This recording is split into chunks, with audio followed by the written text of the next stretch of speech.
Welcome to Times Media and the St. Cloud Times Editorial Board endorsement interviews for the 2008 elections. The Editorial Board is the voice behind the Times Review, which appears daily on the opinion page and website. Board members are conducting this and other interviews involving races and issues on your 2008 Election Day ballot.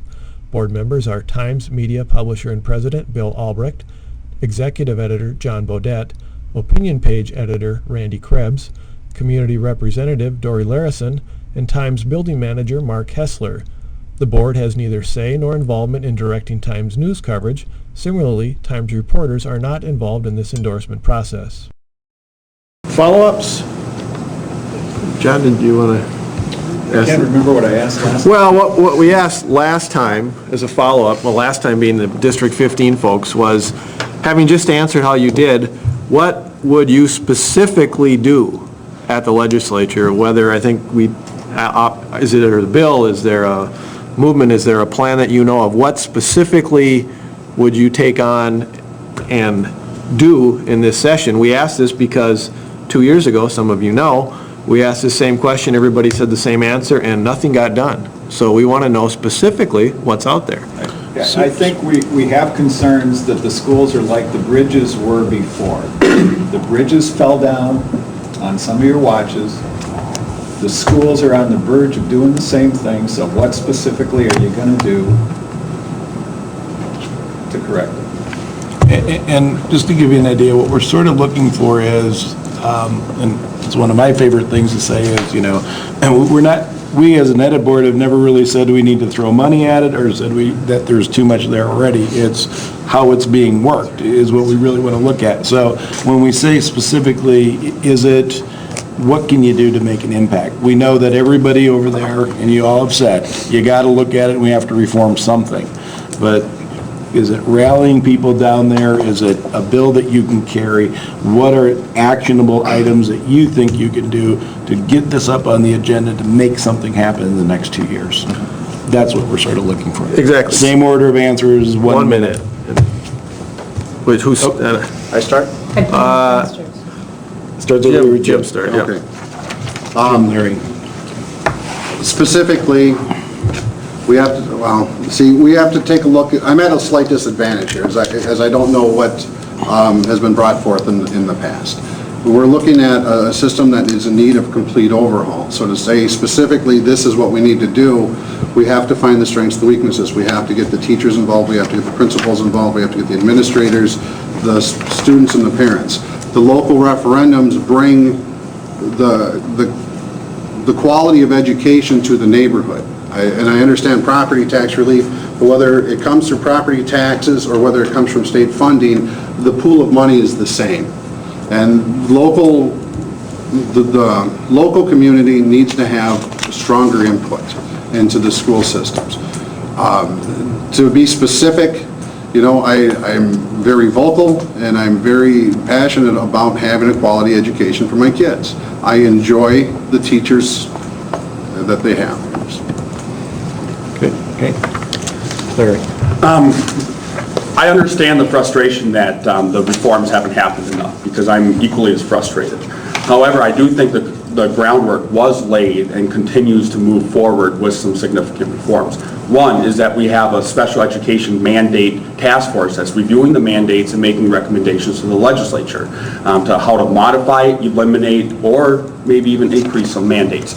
Secondly, we laid the groundwork for what we're dubbing the Minnesota Miracle 2 for next year. That does the student is a student is a student, where we have a basic baseline for the students, and then we recognize certain increase inflators for whether they're an English language learner, a special education student, or have those needs, and we establish the baseline cost. We complete the work of the governor's task force of what is the true cost of education. Once we do that, we can bring those reforms, and we have laid the groundwork for that. I would like to say I would love for it to happen faster, but when you're doing a complete overhaul, as Mr. Stauber said, we need to spend some time and make sure we do it right, and I think we've done that. Dan? Dan? In in the last session, I didn't sit on the K-12, I did previously, but I did sign on to a bill that Representative Detmer had, and that was to add $400 onto the base formula, which would have precipitated for the outstate schools not having to go out with those levy referendums. In fact, that would have met the $1.5 million budget shortfall that Sauk Rapids had.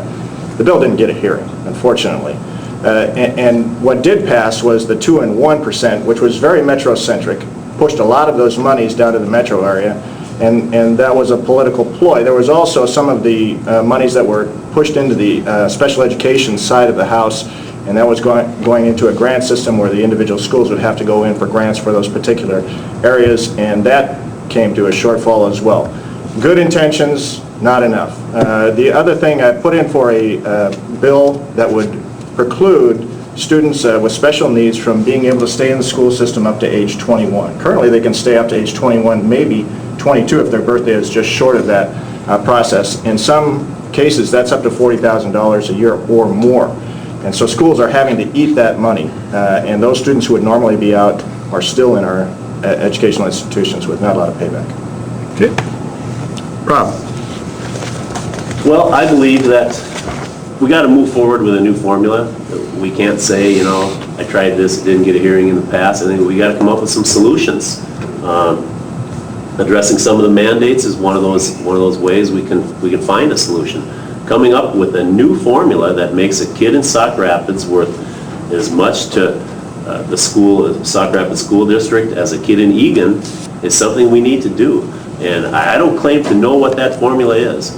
But if I get elected, I will go down there and I will work in a nonpartisan manner because this is a very important topic. I really believe we have to come up with a formula where the state pays for education, not our property taxes. And I know that it can be done. I just think that it's been too partisan of an issue and people need to work together more to make it happen. It's too important not to. If it came to it in order to adequately subsidize education or fix the formula or stuff, just a yes or no, would you favor a tax increase at the state level? Is that a question to me? I don't know. Well, we can go in just a quick order. Go in the state. Start over here again, these two, then those two. Okay? No.